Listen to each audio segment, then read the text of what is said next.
Olha para a pessoa que está ao seu lado e diga assim, ó: o choro pode durar uma noite, mas a alegria vem pela manhã. O choro pode durar uma noite inteira, mas a alegria vem pela manhã. Dentro deste salmo, queridos, está uma grande verdade. Primeira verdade é: nada dura para sempre. Olha para a pessoa que está ao seu lado e diga assim, ó: até mesmo o sofrimento, nada dura para sempre. Queridos, nós somos rodeados por fases. E a Bíblia deixa bem claro em Eclesiastes que há um tempo determinado para todas as coisas. Há o tempo de chorar, o tempo de se alegrar. Tem vezes na nossa vida que nós vamos passar por lutas difíceis, queridos, por momentos complicados, mas nós precisamos entender que este momento ele vai passar. Diga, vai passar. Diga, vai passar. O detalhe que nós temos que entender agora e nos preparar é para esse tempo não passar e nós sermos neste tempo reprovados.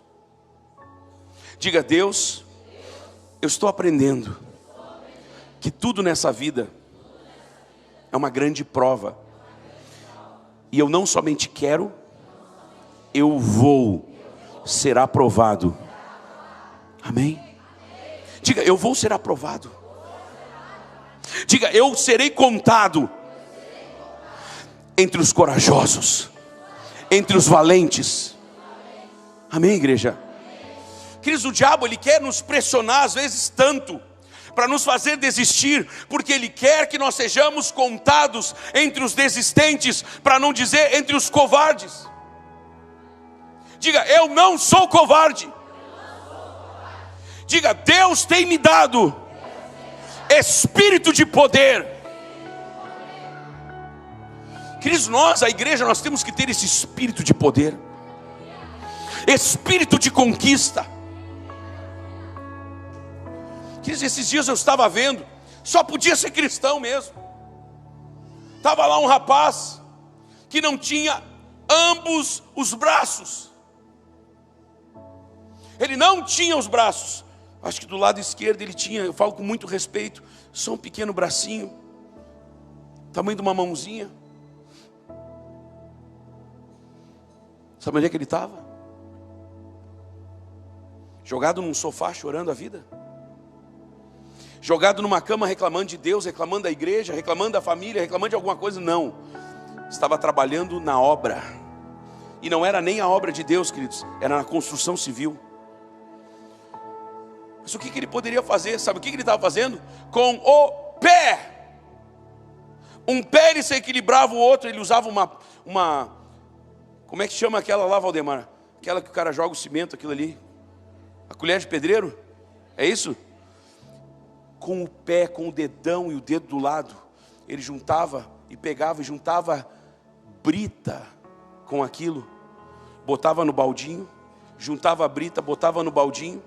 Aí ele pegava, vai criando alongamento, ele conseguia colocar uma corda, passar, depois de encher um balde de brita, ele passava essa corda no pescoço e ele levava para o andar de cima, onde o pessoal estava construindo as vigas e o alicerce, seja lá o que mais. Como é que pode uma pessoa com tamanha limitação, queridos, entender que a vida não é para os reclamões, os chororôs? Meus irmãos, se nós fizermos corpo mole para a vida passa por cima de nós. Levanta sua mão direita e diga: Deus, em ti eu sou durão. Claro, né, irmã? Você fala, eu sou durona. Vamos lá, de novo. Deus, em ti eu sou durão. Eita glória! Esses homens e mulheres da palavra que a gente vê, sabe, fechando a boca de leões. Ah não, pastor, profeta, cuidado, está errado. Foi Deus que fechou. Sim, eu sei, mas só fechou por causa da atitude deles. Nós precisamos entender essa interação entre o homem e os céus. É sempre o poder de Deus, é sempre a glória de Deus, sempre a unção de Deus. Mas essa unção se manifesta onde existe uma pessoa que se posiciona, onde existe uma pessoa que entende o mover e se expõe a esse mover, e entende que Deus é poderoso para fazer mais, para fazer não somente mais, mas o que a Bíblia diz, infinitamente mais. Queridos, eu estava falando com um irmão esses dias, e ele me mandou o fechamento da loja dele, da loja da esposa. E esse mês de maio que fechou, queridos, foi o melhor fechamento de maio, ou de todos os meses de maio da história da vida dele. Posso ouvir um amém mais pentecostal? Amém, igreja? Senão daqui a pouco eu vou pedir um take a light over. Queridos, nós precisamos ter esse fogo. Diga, esse mês de junho vai ser o melhor mês da minha vida. E diga assim, e a melhor parte disso tudo é que o mês de julho vai ser melhor ainda, porque o melhor de Deus ainda está por vir. Meu Deus, o melhor de Deus ainda está por vir.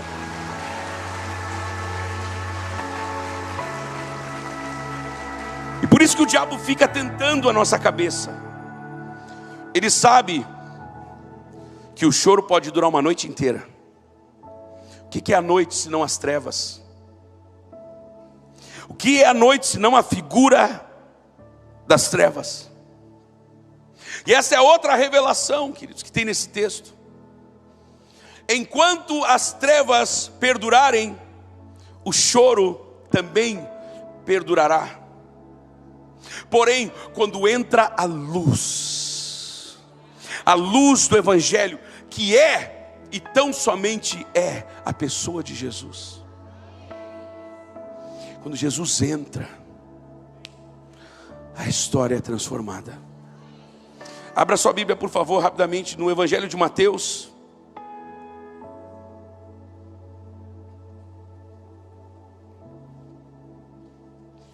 Chorianda lá, braçúria, canda lá, erebressou. Oh, Espírito Santo de Deus.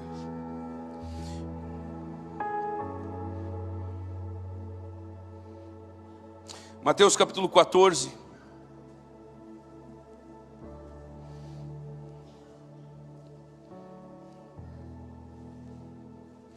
Queridos, eu já preguei sobre esse texto várias vezes, eu cito ele direto. Eu só vou fazer uma leitura para eu entrar com um contexto em cima de todo o contexto daquilo que eu estou falando. Amém, amados?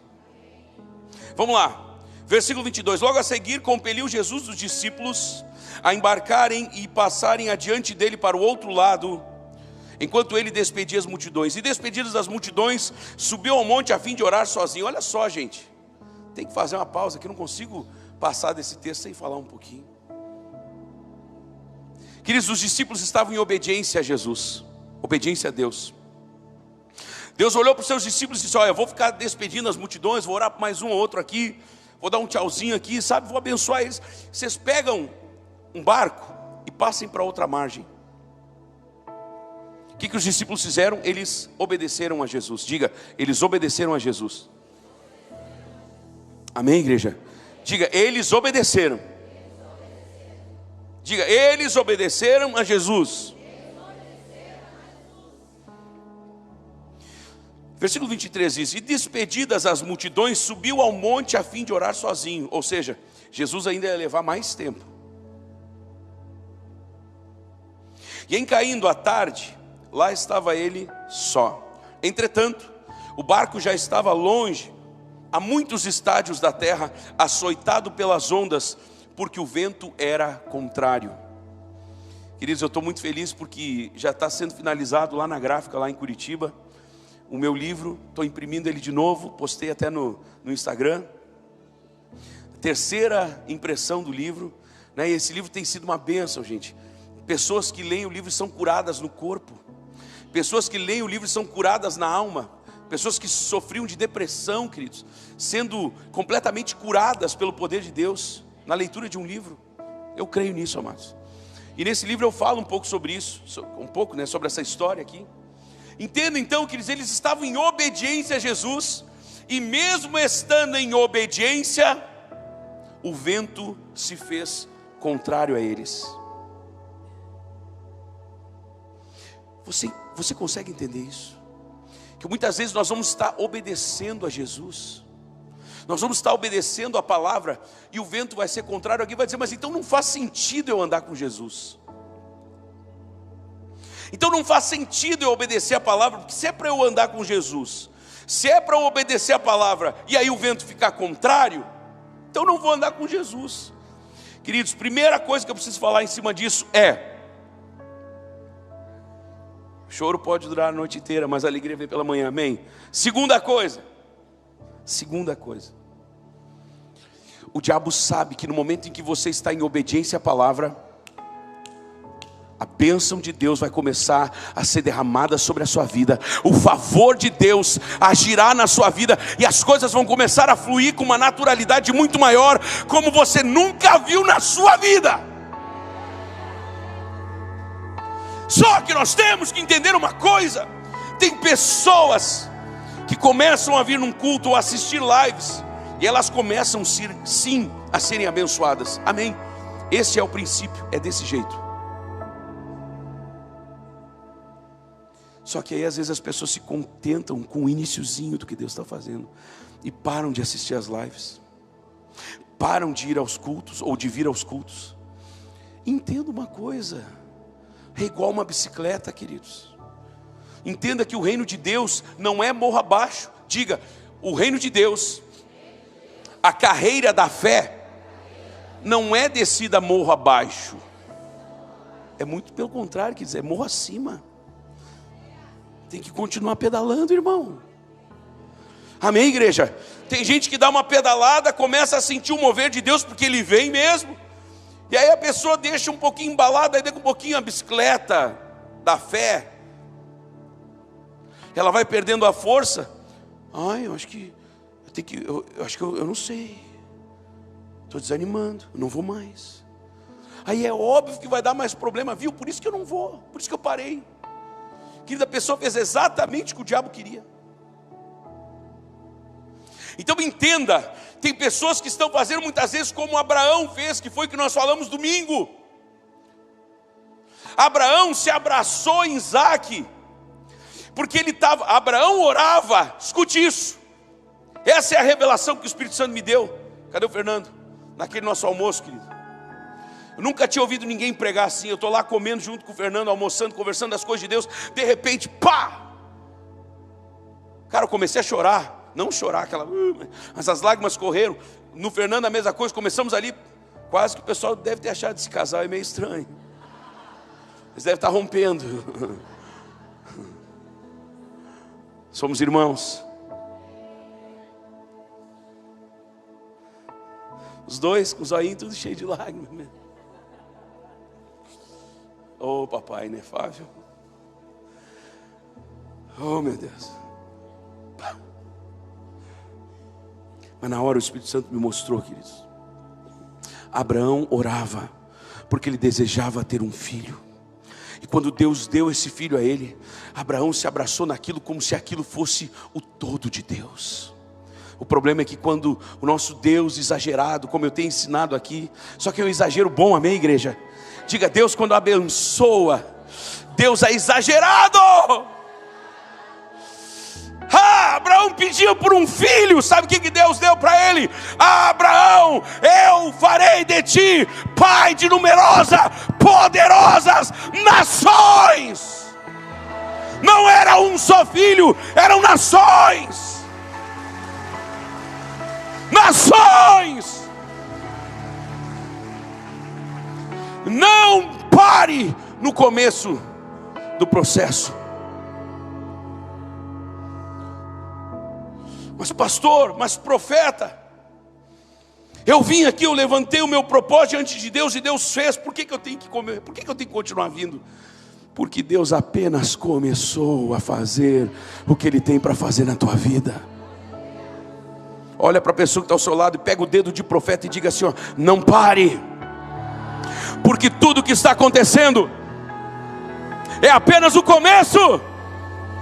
É apenas o começo. Aleluia.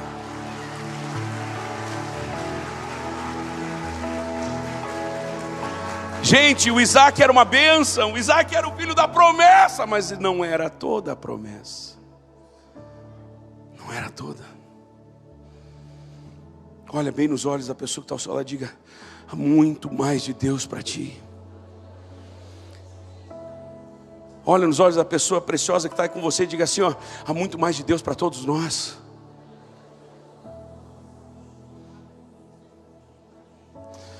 Deus quer fazer do teu lar um lar doce lar. Deus quer, Deus quer, Deus pode, Deus vai, Deus vai, Deus vai, Deus vai. Porque Ele não é só alguém que pode trazer a paz, Ele é a paz, Ele é o príncipe da paz. Você está comigo? Diga amém. Então eles estavam obedecendo, mas mesmo assim veio o vento contrário.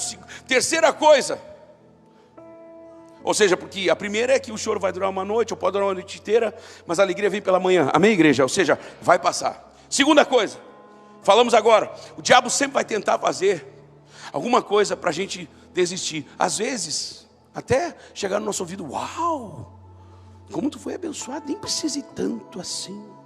O profeta é exagerado. Deus é exagerado. E tem muito mais para nós. Amém, igreja? Você está comigo? Diga amém. Você está comigo? Diga amém. Olha de novo para a pessoa e profetiza assim: ó, eu profetizo. O que começou na tua vida já pode ser grande, mas entenda uma coisa: é muito pequeno perto do que ainda está por vir. Meu Deus, meu Deus, meu Deus, meu Deus, meu Deus, meu Deus, meu Deus.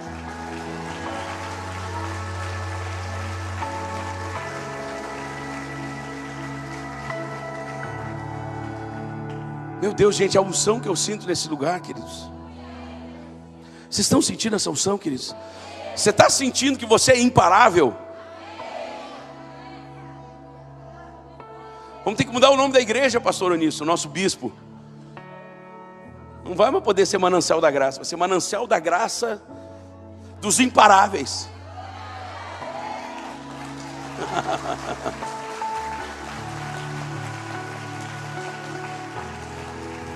Queridos, Deus é especialista em pegar o improvável e fazer dele um imparável. Olha agora para o teu marido ou para a tua esposa. Se ele estiver meio cabisbaixo, deu problema no trabalho, Deus sabe, não deu certo a venda, pega na mão do maridão e diz assim: meu maridão, minha esposinha, você é imparável, não para. Mas não dá para, aproveitar assim: tu é o imparável, viu? Imprestável, quer dizer imparável. Para lá. Queridos, é isso que marido tem que fazer com a esposa, é isso que a esposa tem que fazer com o marido. O cara já chegou de repente se sentindo um derrotado, porque um endemoniado lá falou um monte de besteira. Aí vai a mulher, sem sabedoria nenhuma, sabedoria zero. Tá, e aí o que houve no trabalho? Poxa, mas tu também, né?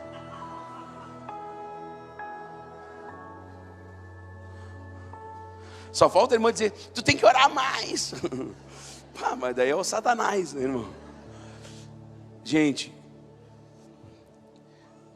casamento, olha onde é que a gente vai parar.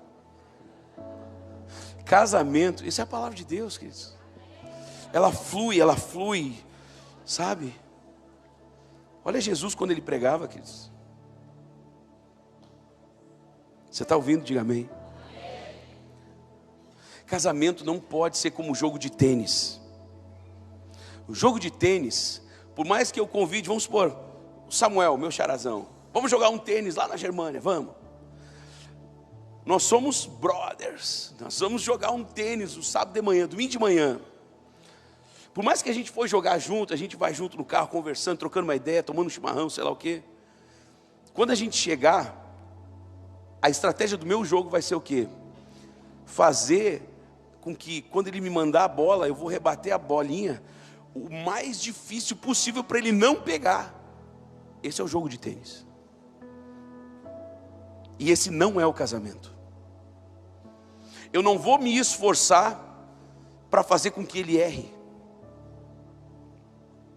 O casamento tem que ser como um jogo de peteca, onde eu me esforço e eu me jogo lá no chão para tentar pegar a peteca que ele jogou e não foi tão perfeita, mas eu vou fazer de tudo, porque a moral do jogo de peteca é não deixar a peteca cair, meu irmão. Isso é casamento, amados. Você está comigo, diga amém. Olha para o marido e diz: vamos lá, petecão. Você está comigo, diga amém. Para com esse jogo aí, querido. Dentro da sua casa, disputa para ver quem é o mais forte, quem sabe mais. Não, casamento é união, é um ajuda o outro, queridos. É um sendo suporte do outro, ninguém é melhor que ninguém. Amém, igreja? Amém? Deus está mudando o teu casamento nessa noite. Quem está comigo, diga amém. Glória a Deus. Terceira coisa, vento contrário. Quando eu fui escrever o livro, eu falei sobre isso. E essa parte você vai ter que ler no livro, que eu não vou contar aqui. E a partir de agora o livro ficou mais caro. Se bem que ficou. Mandei imprimir, vocês acreditam que aumentou 70%? O rapaz, quando eu pedi o orçamento, ele disse: pastor, o senhor está sentado? Eu disse: ai meu Deus. Não, quando ele mandou, eu não acreditei. Eu fiz a conta na cabeça e disse: não, eu estou errado, eu estou errado. Aí eu fui para a calculadora. Eu tinha errado, a segunda casa depois da vírgula estava errada. Mas era aquilo ali mesmo. 69,98, para ser bem exato, 70%. Se prepare. Amém, meu irmão? Não, estou brincando. Eu vou falar, no livro eu falo sobre, eu vou falar para vocês aqui. Gente, um avião, para ele decolar, ele precisa de vento contrário. Sabe o que isso significa? Deus te vê como um avião, e Ele vai permitir os ventos contrários, para que você decole e voe voos mais altos. Aleluia! O vento contrário não é para te parar, é para te fazer voar mais alto. Olha para a pessoa que está ao teu lado e diga: vento contrário. Deus permite, não para nos parar, mas para nos fazer voarmos mais alto. Você crê nisso? Então aplauda ao Senhor com toda a tua força.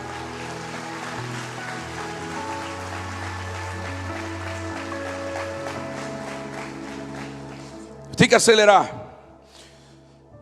Entretanto, o barco já estava longe, a muitos estádios da terra, açoitado pelas ondas, porque o vento era contrário. Diga: Deus. Levanta a sua mão direita ao céu. Você que está em casa, a mesma coisa. Levanta a mão direita ao céu e diga: Deus.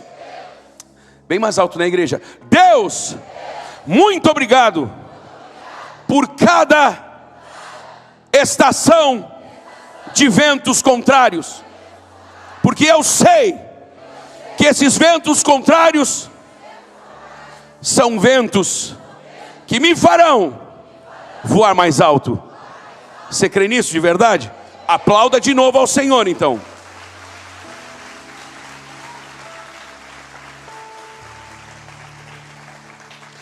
Na quarta vigília da noite, a quarta vigília da noite, para você entender, tem gente que já sabe. A noite era dividida em 4 vigílias. A noite começava às 6 horas da tarde, começa a noite na Bíblia. Vai das 6 da noite às 6 da manhã. Então, divide em 4 dá 3 horas. Né? 12 dividido por 4 dá 3.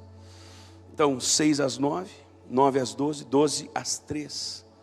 A quarta vigília se compreendia das 3 às 6 da manhã, ou seja, quase no amanhecer.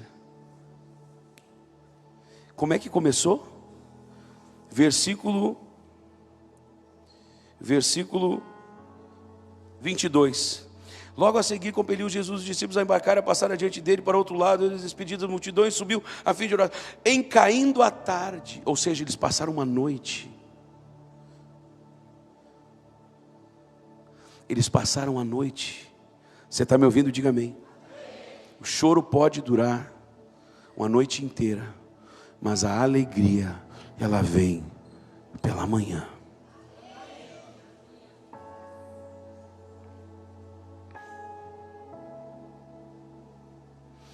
Tem bastante matéria ainda aqui nesse texto, meu Deus. Na quarta vigília da noite, entre as 13 e as 6 da manhã, às 3 horas da manhã, é o momento mais escuro, mais obscuro. É o momento de maior trevas. Você está me ouvindo? Diga amém. Na quarta vigília da noite, foi ter com eles o Senhor. Primeira coisa que eu quero aqui também alertar, ai meu Deus, momento de maior trevas. No momento de maior trevas, foi o momento em que Jesus foi ter com eles. Jesus nunca vai te abandonar no meio das trevas. Jesus nunca vai te abandonar no meio das trevas. Se as trevas te cercarem a tua casa, cercarem a tua família, pode ter certeza que Jesus está se levantando e vindo em teu favor. Diga: Senhor, obrigado. Não importa quão densas sejam as trevas ao meu redor. Levante a sua mão bem alto e diga: o Senhor sempre é comigo. Não importa quão densas sejam as trevas, o Senhor Jesus sempre está comigo. Você pode aplaudir o nome do Senhor, meu irmão? Aleluia!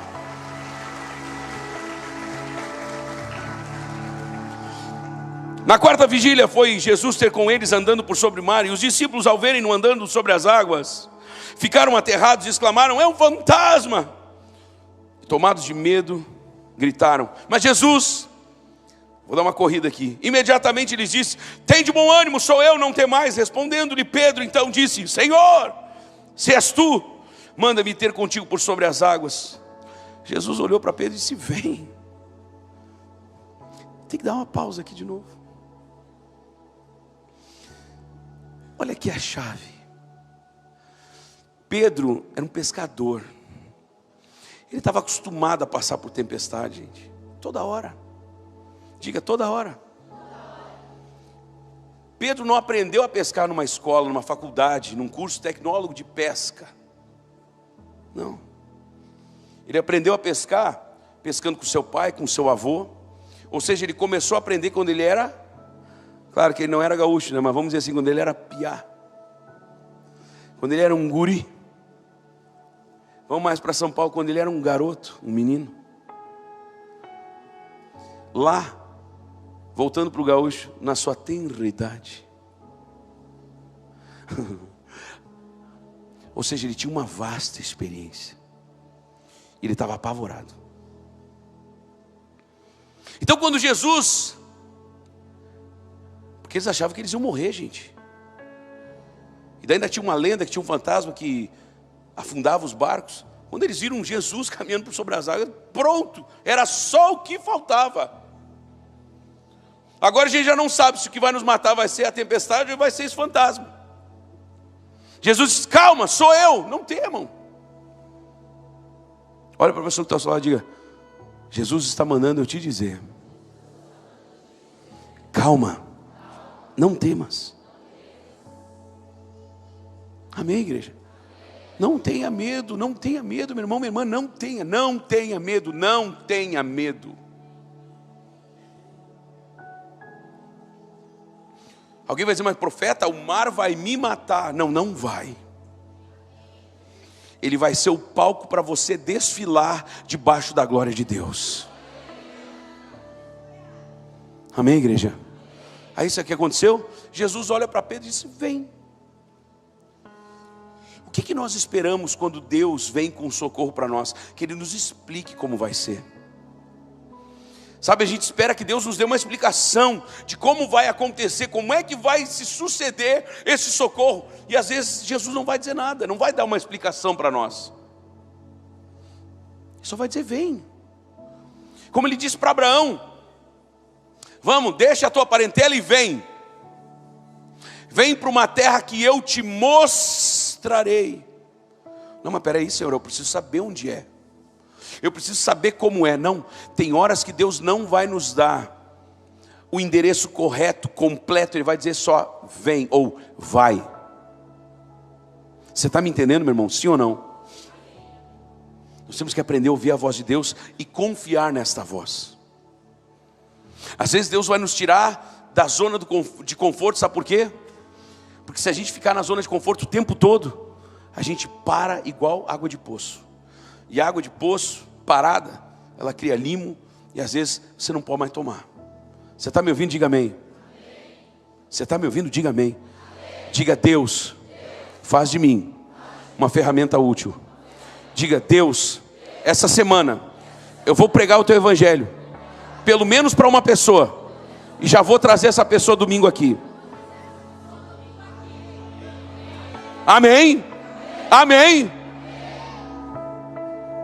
Então faça, e Deus vai te abençoar ainda mais. Quanto mais azeite você deitar, mais azeite Ele vai deitar em você. Você está me ouvindo? Diga amém. Então Jesus só disse: vem. Não explicou: olha, eu vou eliminar a gravidade, eu vou fazer teus pés serem como pés de anfíbios, tu vai caminhar e tu não vai afundar. Não, Jesus não explicou, só disse: vem. Pedro desceu do barco, a Bíblia fala que ele começou a andar por sobre as águas, mas de repente, reparando na força do vento e no tamanho das ondas, ele começou a afundar. O que significa isso? Quando ele tirou os olhos de Jesus. Entenda que ele estava no mesmo ambiente que ele estava desde o início, no meio da tempestade. E é isso, outra chave. Aqui tem outra chave. Às vezes você vai querer sair da situação de perigo, mas você quer que Deus elimine a situação de perigo. Veja que Deus não parou. Jesus não parou a tempestade para Pedro caminhar por sobre as águas. Diga: Jesus não parou a tempestade para Pedro caminhar por sobre as águas. Aí eu te pergunto: por que Deus tem que parar a tempestade para nós? Por que Deus tem que fazer ficar tudo para nós a calmaria? Então, gente, então nós não temos fé. Eu não preciso de fé em ação num lugar de conforto. Eu não preciso de fé em ação num lugar onde está tudo tranquilo. Eu preciso de fé em ação onde eu estou rodeado de leões, onde o fogo está pegando dos meus lados, pela frente, por trás, por cima, por baixo, por tudo que é lado. É fogo contrário, é fogo estranho, é fogo queimando, é fogo ardente. Só que Deus está comigo. Diga: Deus, obrigado. O Senhor está comigo. E eu quero dizer mais, querido. Não baseie a sua confiança de que Deus está com você por aquilo que você sente ou não sente. Porque às vezes nós não vamos sentir Deus do nosso lado, nós só vamos sentir dor, agonia, angústia, sofrimento. Só que a promessa dele, que é real, é viva e eterna, continua: eis que estou convosco todos os dias, até o fim. Diga: todos os dias. Diga: no dia bom, no dia mau, no dia maravilhoso, no dia terrível, há uma promessa: Deus está comigo. Meu irmão, quando estiver pegando fogo na sua casa, Deus está lá com você. Quando a esposa estiver naqueles dias difíceis, Deus está lá com você. Quando seu marido estiver naqueles dias difíceis, Deus está lá com você. Quando seus filhos estiverem nos dias difíceis, Deus está lá com você. Não são as circunstâncias que nos dizem se Deus está ou não está conosco. É a palavra dele. E a palavra dele diz: eis que estou convosco todos os dias. Ponto final. Acabou. fechado, não tem discussão. Amém, igreja? Então Pedro só afundou porque ele tirou os olhos de Jesus. Se você, outra chave, independente do que esteja acontecendo na sua volta, é um mar em tempestade, uma tsunami se formando, se você continuar olhando para Jesus, você já está garantido com a vitória. Gente, parece mesmo. Parece uma pregação triunfalista. Pois é, parece. Mas é que a minha pregação está baseada na Bíblia, gente. E a Bíblia diz em Efésios: e depois de ter desvencido tudo, o que eu vou fazer com esse texto? O que eu faço com esse texto? Não, é que Paulo errou, sabe? Eu estava estudando grego e Paulo errou. Grego do lado da orelha, irmão.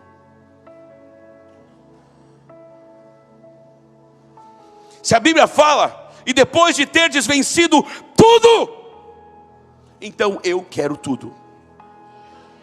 Eu quero tudo, meu irmão. Eu quero tudo. Eu quero tudo para a minha vida. Eu quero tudo para a tua vida. Eu quero tudo para a tua casa. Eu quero tudo para as tuas finanças. E depois de ter desvencido tudo,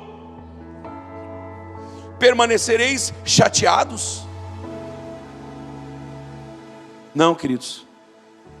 Permanecereis ou permanecei inabaláveis. Inabaláveis. Diga a Deus: eu não vou mais me abalar. Levante a mão direita aos céus e diga a Deus: eu não vou mais me abalar. Pode vir qualquer notícia, eu não vou me abalar, porque os meus pés estão firmes na rocha. A rocha é Jesus. Amém, igreja? Não é o pastor Samuel, não é a Manancial da Graça, não é o nosso amado pastor e bispo Oniston, não é. Falo isso com muito respeito. A rocha é Jesus. Ela é a nossa confiança. Jesus é a nossa fortaleza. Amém, igreja? Você está comigo? Diga amém. Quem quer que eu termine, diga amém. Não? Domingo tem Santa Ceia. Aqui não toma ceia, aqui não toma ceia, aqui não. Posso continuar mais uns minutinhos? Brincadeira, queridos. Mas que não se repita, viu? Olha só, gente. Pedro começou a afundar. Rapaz, ele começou a afundar porque ele duvidou de Jesus. Gente, o cara vacilou na frente do mestre. Jesus, quando ele disse vem, não foi só um convite. Diga, quando Jesus disse vem, não foi um convite, foi uma autorização para ele poder caminhar por sobre aquilo que o mataria. Meu Deus, meu Deus! Jesus permitiu, deu autorização para ele caminhar por sobre aquilo que mataria ele. Você está comigo? Diga amém. E mesmo ele vacilando, gente, ele vacilou na fé. Aí ele começou a afundar.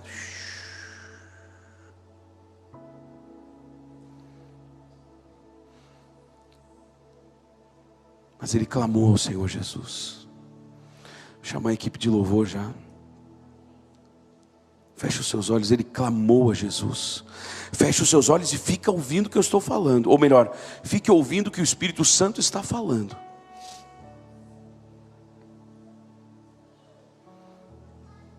Salva-me, Senhor.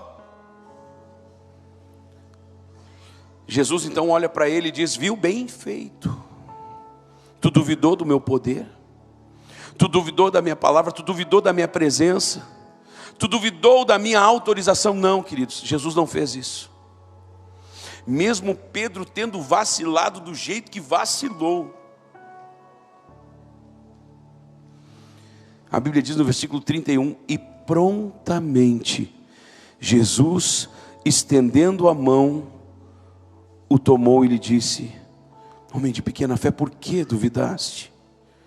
E subindo ambos para o barco, Aí sim cessou o vento. Aí sim cessou o vento. E os que estavam no barco o adoraram, dizendo: verdadeiramente és filho de Deus. Sabe, meu querido e minha querida, o diabo sempre vai tentar provar para nós que nós não estamos debaixo da orientação de Deus, que se você está com vento contrários, se existe tempestade ao teu redor, certamente você não está debaixo da ordem e da bênção de Deus. Só que isso é mentira, porque os discípulos estavam obedecendo, estavam debaixo das ordens de Jesus, e mesmo assim, ventos contrários e tempestades se levantaram contra eles. Nessa noite, o Senhor Jesus abriu os teus olhos, para que você entenda, para que nós entendamos, que toda a permissão de Deus em passarmos por problemas, essas permissões, elas existem para que nós venhamos a voar ainda mais alto. Vamos todos ficar de pé, queridos, e nós vamos começar a orar agora. E a glória de Deus vai começar a se manifestar muito mais forte, muito mais forte, muito mais forte do que durante a palavra, do que durante o louvor. Sabe por quê? Porque agora é com você e Jesus, como foi no momento em que foi Jesus e Pedro. Pedro clamou e Jesus prontamente estendeu a mão. Jesus quer estender a mão para você agora. Jesus quer estender a mão para você agora. Levante as suas mãos agora. Levante as suas mãos agora. Levante as suas mãos agora.